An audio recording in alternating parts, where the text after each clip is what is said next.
associer les acteurs de l'enseignement secondaire et de l'enseignement supérieur?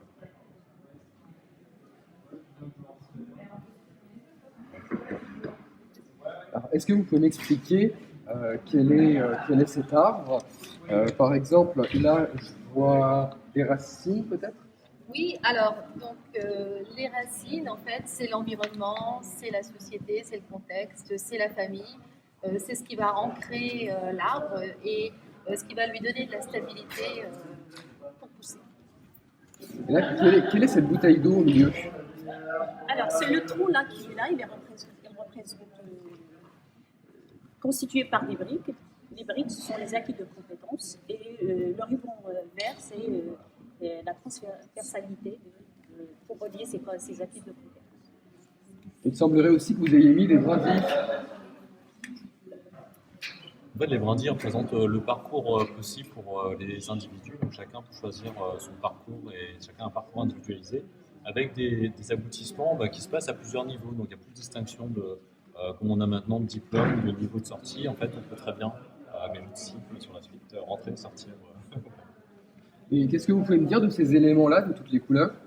Alors, ces éléments-là sont des possibilités de réinsertion, de reconversion, mais vous remarquerez aussi qu'il y a des petites passerelles entre deux, qui sont des passerelles possibles entre des compétences ou des orientations. Et les bonbons, c'est pour le goûter? Pas tout à fait pour le goûter, même si ça donne envie, effectivement. Le petit bonhomme en bonbon représente un accompagnateur sucré qui donne envie, un acteur indispensable pour pouvoir choisir justement ses branches en fonction de ses racines.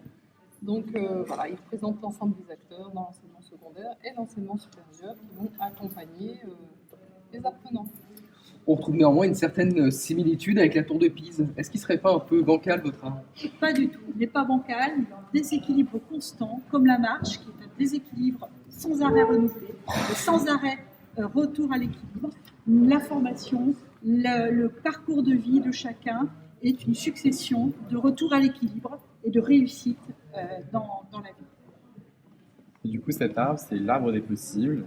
C'est un arbre qui a pour but de représenter un continuum dans la formation et aussi un accompagnement des étudiants et des jeunes dans leurs projets de vie et aussi professionnels.